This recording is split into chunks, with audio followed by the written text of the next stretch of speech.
We'll copy that, Big Daddy Pimp Juice. Breaking down the SPY for the day of the 27th, Monday the 27th of March. So SPY had been a long-term uptrend. So start from the big picture. SPY is the ETF for the S&P 500. Had broken out to all-time highs on a gap day, but since then has made lower highs and lower lows, crossing through the midline. And we had a huge gap down on Monday, just kind of the other end of Keltner, but we closed back within this range, so which was, conveniently, it dipped below the 50-day moving average, which is where, institutions kind of look to buy. So I saw this gap down at, initially, we talked about like the SPY doesn't trend so well on gap days, but kind of putting in context the longer term, the big picture, as it were.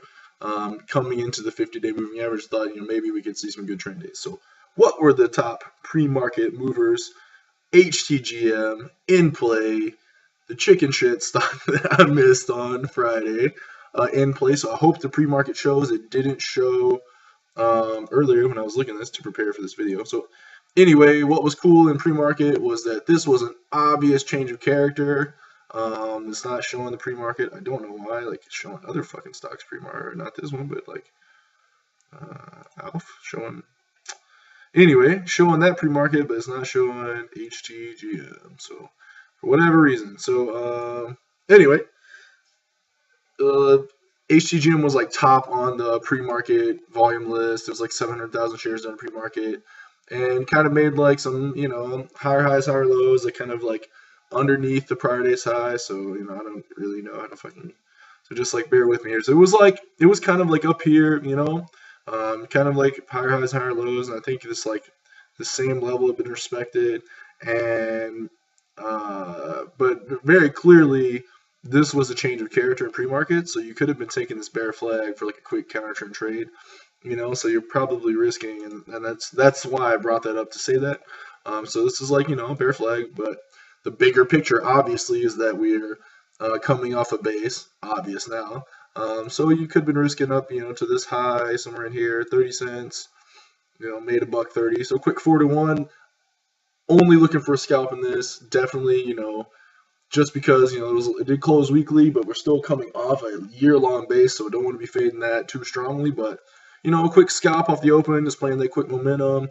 Coming in, using the prior day's close as a target, that's a nice low risk trade. Makes a quick money right off the open. So just a thought.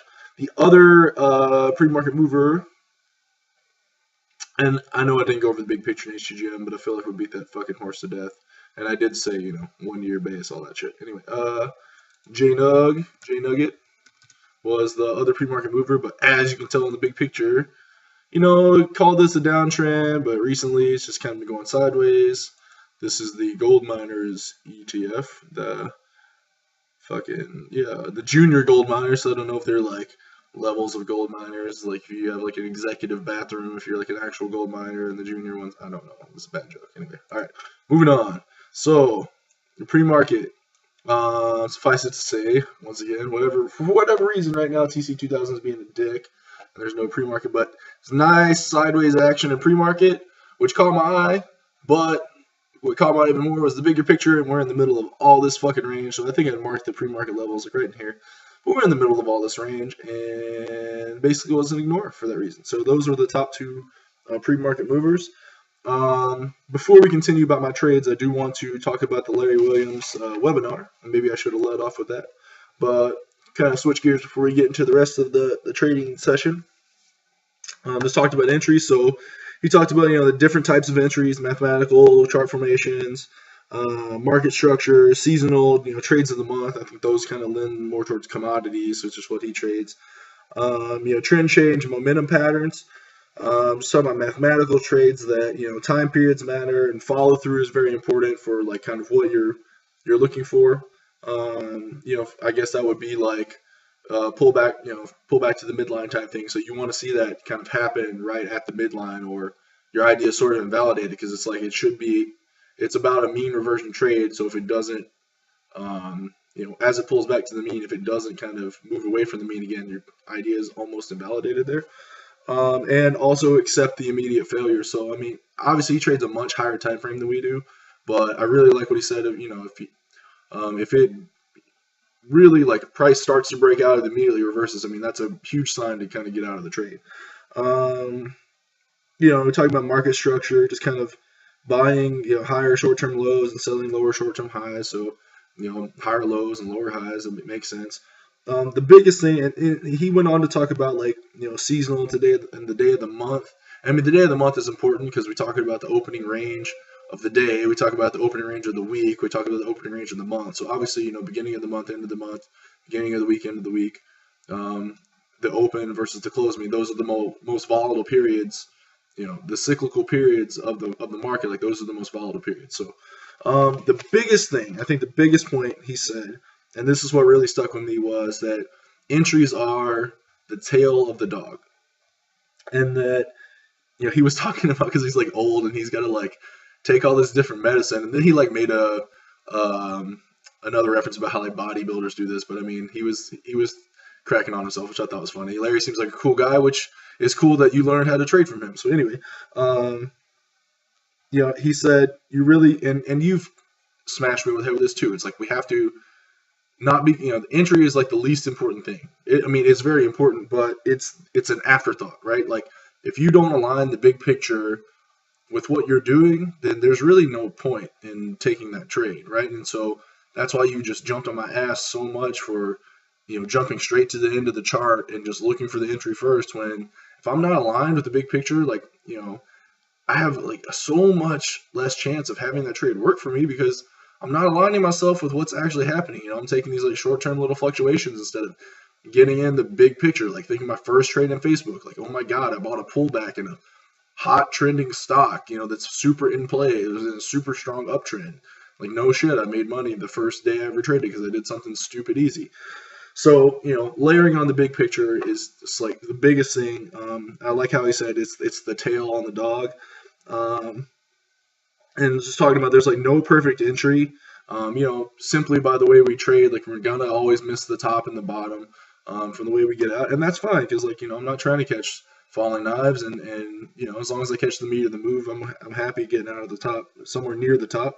And I think we've definitely talked about finding your time frame. We've definitely kind of found the sweet spot of where we want to trade, of daily setup, finding entries on 1 minute.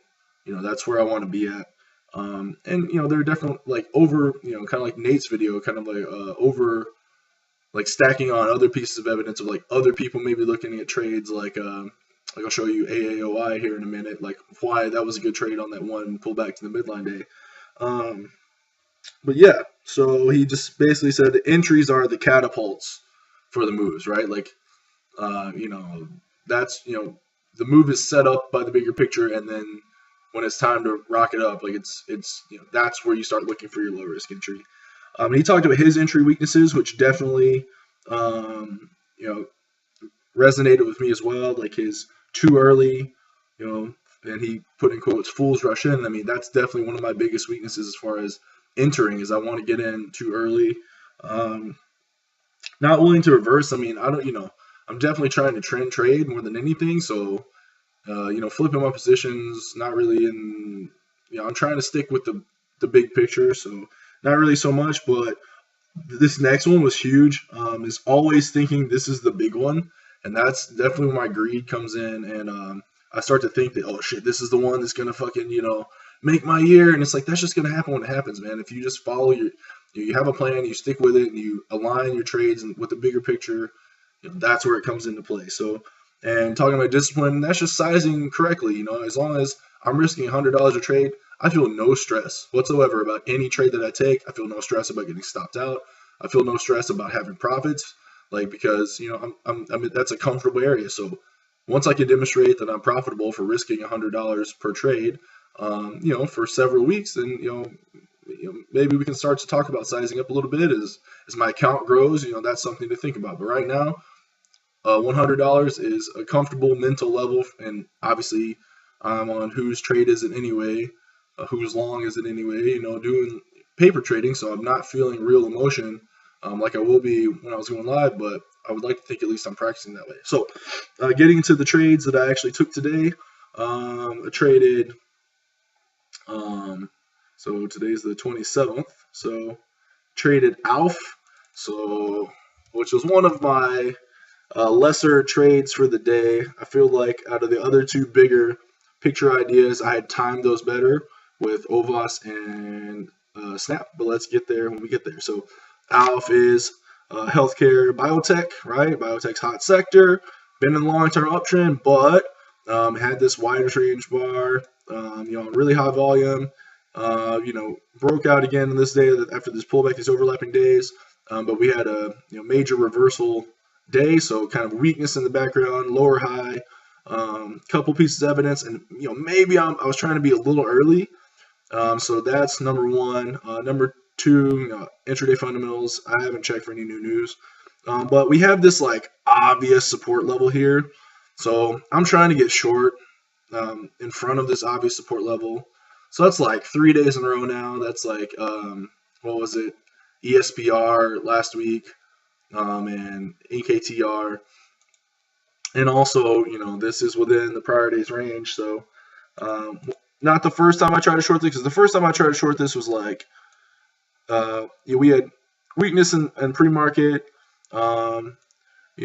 We open higher, so it's constructive for short, kind of make a lower high, push down to the support level. So, and at this point, we've only gone like 60 cents, so I don't think like we're overextended that much. So when we start to kind of bounce back to this, bounce back to the prior day's low, I was thinking like throw in a short. So I think I shorted.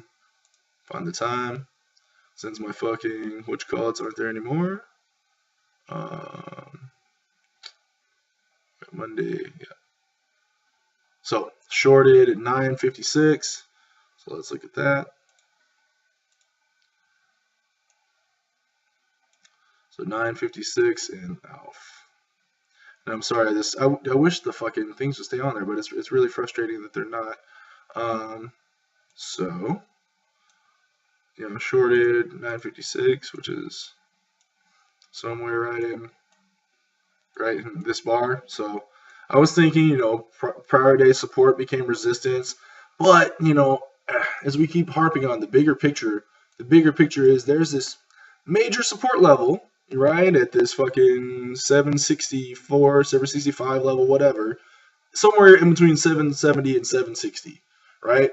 And I'm trying to short right in front of it, when the much easier trade, the much less stressful trade, the much more powerful trade that I think is setting up for today now, but that I'm at least looking for today, is that we want to break this obvious level, go through it strongly on volume, and that's not what we did. So I shorted here, I got stopped out, put my stop kind of like really far away, like way up, here above VWAP, and I think I got stopped out like right in here. So after we kind of made this like higher low, we made like lower high, so I think I took a short in right here. But I mean, this trade didn't really, we're still back within the prior day's range, or technically full cove, but I mean, what, like I made like like 30 cents, and the point is that we're not below this longer term, this bigger picture level. So shit, what the fuck did I just do? 1 minute, yeah. So we're not below that longer term support level. So anyway, I had like one losing trade in Alf, one winning trade in Alf. I mean, it's basically break even day in Alf, because the big picture is not. I mean, the pieces are there, but the timing is all wrong. And what I'm looking for is not happening, and I don't have an opinion on what this should do. This is a support level. If it breaks, I definitely want to be short below it. I was trying to time it a little too early, so I mean, I don't know. We could bounce off this, we could not. But if it breaks, I'm definitely going to be prepared for the short. So, moving on to Snapshot. What I had seen in Snapchat. So obviously we IPO'd. Had been in the recent downtrend, but kind of looked like we put in a bottom down here above the 5-day moving average. And why I referenced the 5-day moving average is because we don't have a lot of history here. So this recent price action is quite important compared to the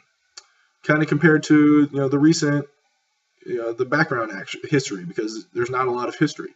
So what I did notice in Snap and it's a bit more obvious on the 30 minutes.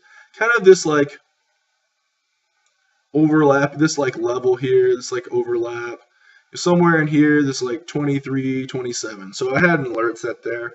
And we had been making higher highs and higher lows recently, and just kind of like couple sideways, couple sideways, like narrow range inside day from the prior day. Volume has been coming in on these up days. So it's kind of thinking like, if we broke above this level, this could make for a good long. So we, opened up, immediately tested the level, so my alert was triggered. Went down to test the prior day's close.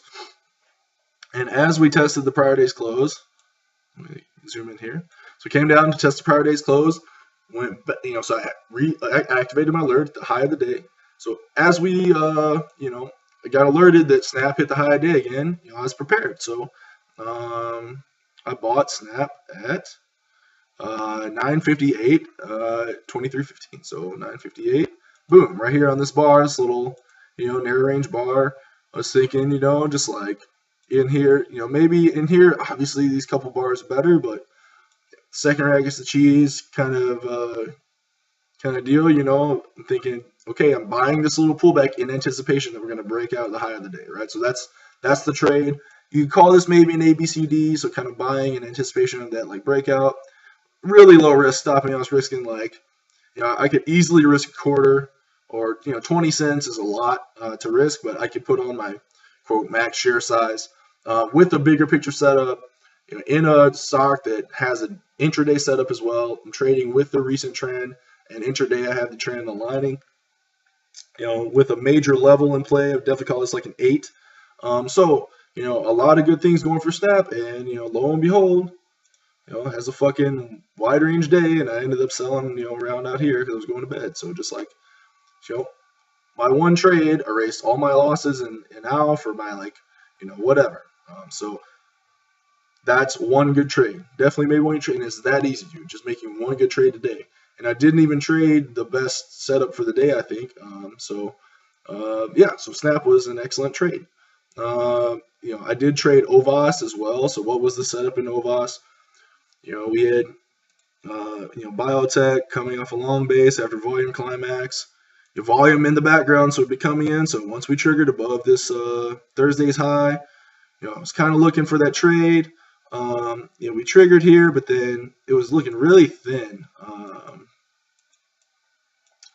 Looking real shit. TC2000 is going to take this time to freeze up on me, so we'll let it work itself out. Okay. So, Jesus. All right, so anyway, it broke out, and I think what time did that happen? So, and I'm sorry to keep having to go back to do this, but I mean, this is just kind of what's happening. So, we broke out here. So I bought like 33, right in on this bar, I believe. My stop was, down below here, below VWAP, below this low. So maybe risking 5-6 cents. I think maybe even to 75 had my stop. But it was going sideways, but just like, I don't know, there are a couple bars, there was just like no trading done. So, or like 1K shares, just like not a lot. And so, I kind of got out of OVAS at 11:01, right? So 30 minutes goes by, just this nothing happening, right? And so I got out, and I don't think that's bad because that's a time stop. And did OVAS turn around and did it go up for the rest of the day? Sure it did. But I think my mental energies, because I can only trade 2 stocks at a time, my mental energies were definitely better spent focusing on Snap, maybe not ALF, but definitely on Snap. So, if I went back and like after this retest of VWAP and kind of got back in, or like, I don't know, maybe it's a good spot. If I got in here and just risked down here, I'm still not stopped out for the day. And if I'm holding this for a trend day because they're coming off a base, which is the proper thing to do, then probably make some money. And get out somewhere in here. So, 14 cents. So, but if you're risking, if you can buy like 10,000 shares, 14 cents is a nice day, right? It's like $1,400. All right. not wrong. All right. So OVAS, right? So those are the three trades I made. The best setup I saw today. There were definitely a couple of them. Was AAOI, huge setup. So what long-term trend here? Semiconductors technology. We like technology. Hot sector recently. Strong uptrend. Pull back to the midline. Volume still supporting up moves. Hovering just below the all-time high. So volume's still good. What do we do? Oh my God, we open lower. Kind of test down the bottom of the opening range. So maybe you could have been buying here, but once we get full cove, I suppose there was a nice area to enter. And still, I say this is like the best trade, but this is kind of this area, this like sideways area to be buying. Now I'm too chicken shit to buy this, man. I don't know why it scares me so much at all-time highs. I said we came up, we were like four. One thing that was counterproductive for this trade, I felt that we were already up like $4.50, and yeah, sure, the widest range days like go for, this range was like almost $8. This day was like $6. This day was like $9. So I mean, I guess looking at the widest range days, they could go for $9. So if I'm expecting a wide range day through the all-time high, $4.50 is about half of what we expected to do. So right here, we close at the high of the day, up another $3. So, but basically, you're risking, under this range. Sorry, let me. So full cove H, right? So we got the bigger picture uptrend, where at all-time highs, consolidating at all-time highs, you're buying anywhere in here, risking, call it 50 cents. Call it 50 cents. So that's about right. Yeah. And, you're going to make like 6 to 1.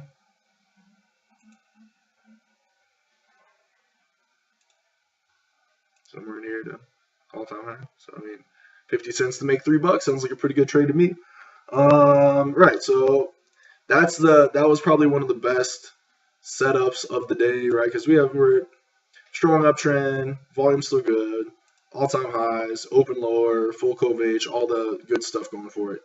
CMCM, so software tech, had been going, in this like base, but it kind of failed at this prior resistance after we kind of broke out on volume and then really reversed hard. Big change of character, and now we started pulling back, going sideways at the midline. So I talked about this a couple days ago. These couple of near range days, it broke up and then closed down. So even another piece of weakness to add to a piece of evidence for weakness. So once we got below this level, I was kind of looking for a short.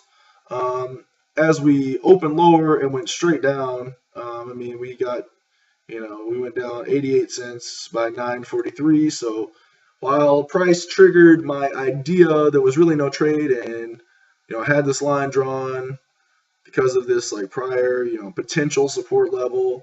The downside, there wasn't, there was some downside, right? Like if we maybe opened here and like tested up first and then made a higher, lower high, kind of pulled back, like then you got, you got a 86 cents and a like $11 stock. Excuse me, sorry about that. So you could, maybe get a low risk entry, but we didn't really get one here, so this is a pass, right? This is where the setup triggers and there's no entry, so there's nothing you can do about that. Flexing, I mean, we got above all-time highs today, so but that's like a late day play.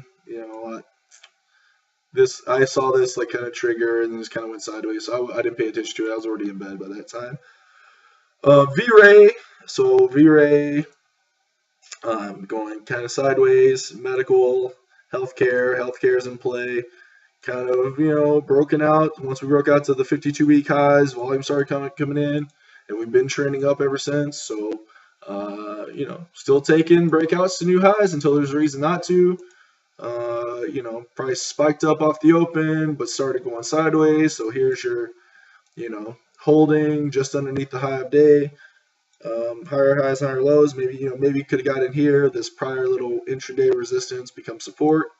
Playing for this. So, kind of a low risk area. Here, 10 cents. If you get in here, below here, 16 cents. Even if you're, buying this little deal here at 10 cents, and 10 cents gets you, if you just take this this windfall profits, that's a quick 5 to 1. So, but what's important is you have the bigger picture idea. And I know V-Ray is not like the best stock. I mean, this range is like 60 cents, but just the principles of kind of going sideways, consolidating higher, volume still good, still in play, strong uptrend, just kind of like aligning the intraday idea with the bigger picture idea is what I liked. Shit, I'm talking for 25 minutes. This is how you get going for an hour, because you start talking about awesome trades and it's just like fun to do. So even like fuel, just like fuel did have the wide range day closing way down off its highs, but the uptrend is still in. So it's just like why you talk about this is like one piece of evidence. It doesn't mean the backside's coming up. So we still have the long-term uptrend intact, and we test right down off the open and come up and hold higher. Kind of test out back down to VWAP. So not the gangbuster trade, but you don't have to risk a whole lot. 10 cents, so 3 to 1, 3 to 1. Just align with the longer-term trend. Yeah. So kind of laying the plane on all that, and I don't think I missed anything. NKTR. It's definitely, got this alert set, this all-time high. So, a lot of volume didn't come in below this level, and we've kind of closed just right underneath the all-time high. So, it's paying attention there. Alf talked about that level, that kind of support level, and this kind of reminds me of that whatever the hell it was. It's funny how I can't remember this fucking symbol now, but just like it's this nice support level, made a higher low, just kind of like hovering below the level. So if we break this level, it could potentially set up a nice short. OVAS, volume's definitely starting to come in, had a wide range day, so alert set above the prior day's high because another major resistance level is this 228. If we get above that, could have some more room to run. So OVAS definitely paying attention to it. AOI, I mean, we're just now getting outside of Keltner, so wide range day. What are my thoughts here? 80-20, but if we start to ABC, morning continuation and then mid-morning reversal, but if we start to ABCD later in the day, I might look for a long there. HUTM, this is just like choppy within this big prior range, so just kind of got an alert set right up here, and I'm coming off a base, so I'm not really looking for shorts. So would like to see it, go sideways for a couple more days, maybe narrow up, coming closer underneath this day's high. That would be really good. CGIX. Just saw this kind of going sideways, and we broke out on volume. This is like a huge wide range day compared to everything else. So, we're coming off kind of a sideways, it's not really like a base, but I mean, definitely just like we're at 52-week highs. So, could this mark the end for this little run? Perhaps, but if we get a pullback back into Keltner, could be constructive. I think that's about it for things I wanted to talk about. NKTR, win. Yeah, so win. It's kind of like, we talked about these overlapping days. So if what doesn't happen, what should happen after we break the low of this range, right? So I had this range marks of what should happen when we break the low. And also talking about the big picture is okay, big picture is we're going sideways for a year. We broke out to all-time highs. Volume's kind of decent. We're holding higher above the level, not rejecting. So once we open lower, oh my God, we test down and try to hold around that past 4 days low, and nothing happens, and we start making higher highs and higher lows intraday. You could have been buying in here. Could have bought the breakout of this. I mean, that's higher high, higher low, higher high, higher low. So that's a definite trend change right there. Could have been risking under here 40 cents. I mean, that's aggressive. 40 cents still get you. Even if you call it here, 40 cents will get you $3. So what's that? 7 to 1, 7.5 to 1. So I mean, it's it's a pretty damn good trade. You got to go through this whole range, but I mean, and maybe I'm making this up. Maybe I'm crazy. I'm making this up, but layering on the bigger picture ideas is where it's at. So ESPR, same deal, kind of got this narrow range of today, hovering below this low. So, if we get below this level too. So to rank my ideas, ALF, number one, and maybe I'm married to that, but I sure hope not. Number two is OVAS. Where's OVAS? OVAS. Right? Because of the base and just kind of like having an alert set here. So I'm watching it closely, but I'm really only concerned if we get above the prior day's high. ESPR would be number three, and then NKTR has been something I've been watching for a while. So anyway, dude, fucking 30-minute video. Don't know how the hell that happened, but it's about following the process. If I follow the process, I'm gonna align myself with the bigger picture trend.